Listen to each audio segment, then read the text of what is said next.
So I've been listening to the talk about contrast, and my question, Would you say contrast or contrast? both. So with contrast, would you consider it rocket fuel? Not at first. You can play it two ways. You can have a little contrast and know what you want and move toward it. And then have a little contrast and know what you want and move toward it. And have a little contrast and know what you want and move toward it. Then you wouldn't call anything about that rocket fuel. Or you'd have a little contrast, know what you want, but talk about where you are. So have a little greater contrast and know more what you want, but not move toward it. Just talk about where you are. And then have more contrast and launch a stronger rocket. Now there's getting more fuel in this rocket. When you really know what you don't want, you really know what you do want. And when you let go, you fly further. And really, you all sort of like the drama of that. That's why it's like you hold yourself apart from it, because somehow you prefer the feeling of relief to all other emotions. And we say, hear us, this is the equivalent to that. When you stop hitting yourself over the head with a hammer, it feels good. It's a big relief when the hammering stops, but really? Right. That makes total sense, because last year I would say it was like Mr. Toad's Wild Ride with the contrast. Yeah. And I think I spread myself here or there trying to fix everything, trying to, settle this, settle that. And well, that's all right. Because out of that comes clarity about what you want. You want different things at different times, and none of it is wrong. But what happens, have you noticed that once you come to a place where you feel pretty good, you wonder how you ever stood it before you got there? And we say, don't spend too much time reflecting on how far you've come, or you set yourself up for more unneeded contrast. Instead, revel in where you are. The best emotional and therefore vibrational attitude is satisfied with what is and eager for more. That's just the perfect understanding of how the universe works. If I feel satisfaction, and where did we remind you that satisfaction comes from? Only one thing: moving, at least pointing in the direction of your desires. So satisfied with where I am because I'm looking forward, and eager for what experiences that's going to bring, what I'm going to get to witness. Yeah. And I think at the end of that particular contrast, it was like a light bulb went off, like, oh, I get to decide, like I don't have to be doing what I'm doing. So once that clarity dropped in, I then turned toward and what I at the basis of everything that we've been talking about, especially this morning, is an understanding that you are not the rocket fuel. You are not the fuel at all. The law of attraction and the universal forces, that's the fuel.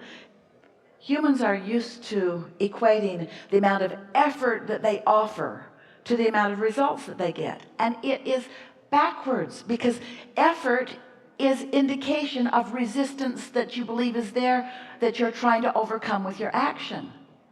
Most people offer all of their action in response to the resistance that they've stirred up with their thoughts. So they have sloppy thinking and create a lot of resistance, and then work hard with action to compensate for the resistance. And that's why the more you're able to meditate and chill and appreciate and bask and be nice to yourself, not only with your behavior, but with your thoughts, then the more you allow yourself to receive the leverage, and we mean leverage, of the power of the universe.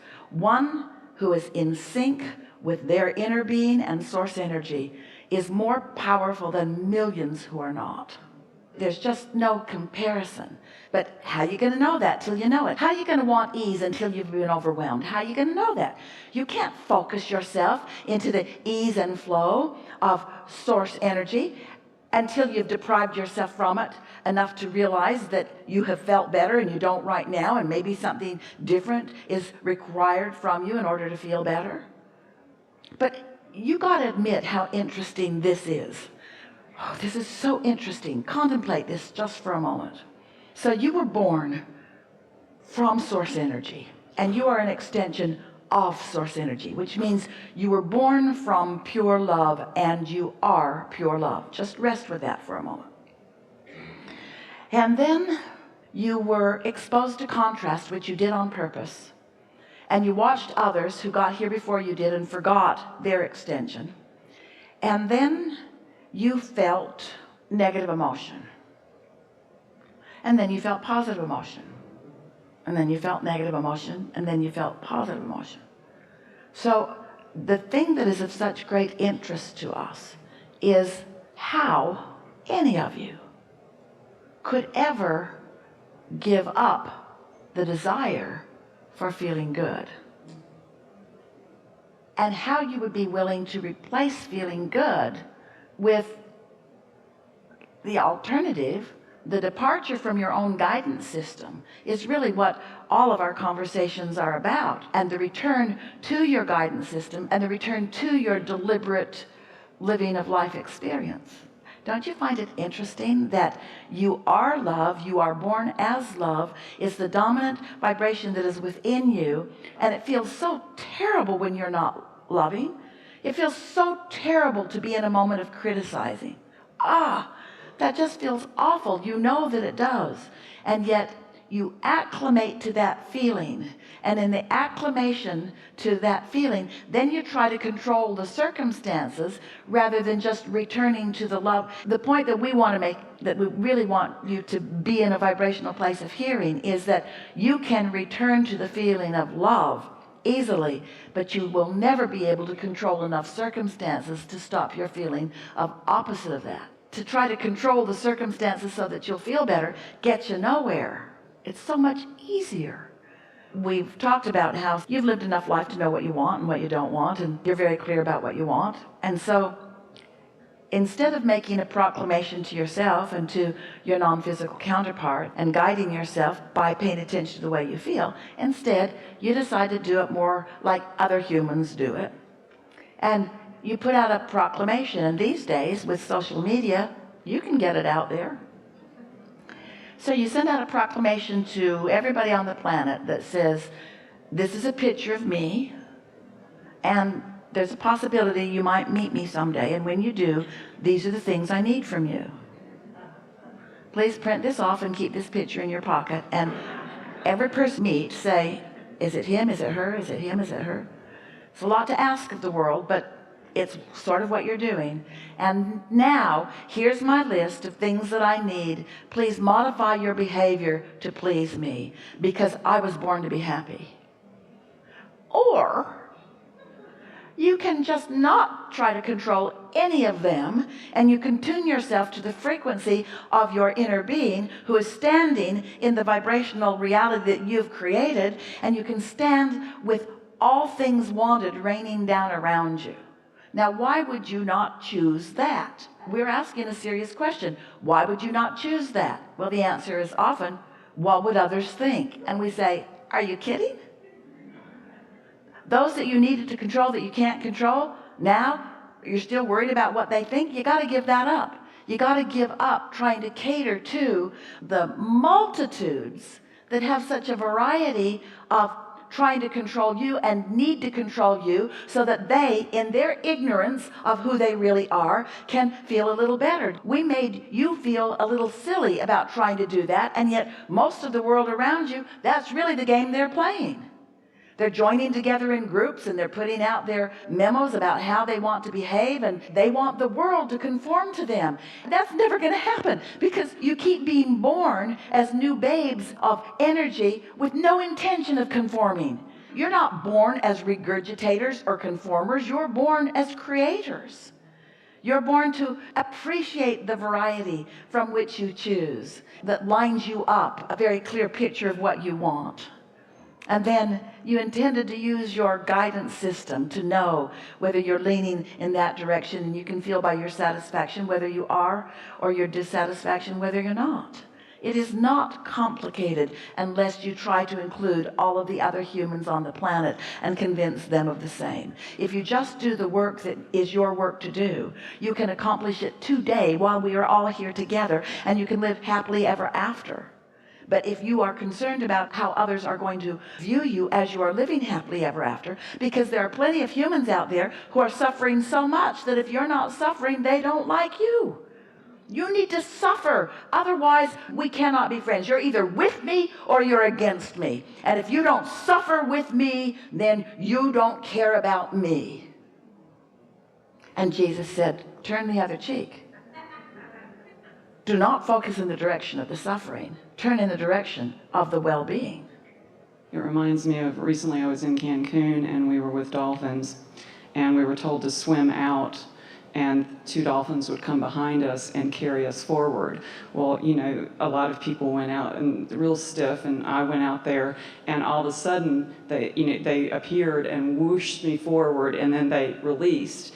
And what I had to do is just relax into being support. Yeah. Absolutely. Yeah. And just relax. And it was support that I wouldn't have had otherwise. It was really quite beautiful. The dolphin understands what looking forward is about and what moving you in the direction of what you want is about and about what the basis of where you are is about and the stability of what is about. Not one of them swam around and said, it's not going to work out with this one. Every dolphin trusted every human because every dolphin knew mostly about the process. Yeah. It was beautiful. So now I'm looking at contrast and moving toward what I desire and enjoying the journey, truly. I'm enjoying this part of it where this piece gets put in, this piece gets put in, and like you're saying. So let's talk briefly about that because this is a big piece in all of this. If you have decided that you are a creator and you've decided to be deliberate about it rather than creating by default, rather than just reacting to life, you've decided to get out ahead of it, to prepave and to intend and to appreciate and to daydream, and you've decided to be a creator. And so you have thought some deliberate thoughts. You've been segment intending long range. I'm going to live happily ever after. You've segment intended more short range. I'm going to find a magnificent partner and I'm really going to enjoy life with this person. You've decided shorter range. I'm going to go on a Mediterranean cruise, or I'm going to go to a seminar, or I'm going to go to a movie. You've decided more short range. I'm going to go next door and have a really good lunch. You're segment intending as far out as you can do and feel ease while you're doing it. And so because you are getting really good at segment intending, now life is really responding to you in a wonderful way. And because you're segment intending, and so many of those things that you have explicitly and personally intended are showing up, pretty soon you begin to feel the power of your intentionality. And that's the deliciousness of deliberate creation. The satisfaction factor is a factor on steroids once you start making the correlation, the conscious correlation between what you intended and what the universe is yielding to you. That's just the best that it gets. And we're not talking about these great big, we are talking about these great big things, but we're not only talking about these great big things. We're talking about the intertwining, like our friends have been describing here today. Those things become as meaningful as great big things. The way the universe wraps around you and adores you and shows you your well-being in this moment, in this moment, in this moment, in this moment, in this moment, before long you begin to know your worthiness. It's not just this fleeting thought that you're hoping for. As a human, you stop waiting until you're in heaven, hoping that when you get there, someone will assign you the having been worthy label. Instead, you realize that your worthiness was always there, and lots of times you weren't letting it in, but now you figured out how to let it in. So you let yourself be loved. You see, Source is loving you, but if you don't let yourself be loved, you don't know Source is loving you. You got to turn on your radio and dial it into love, and then you feel loved, you see. Yeah. It's beautiful. Appreciate that. Yeah. Enough? Enough.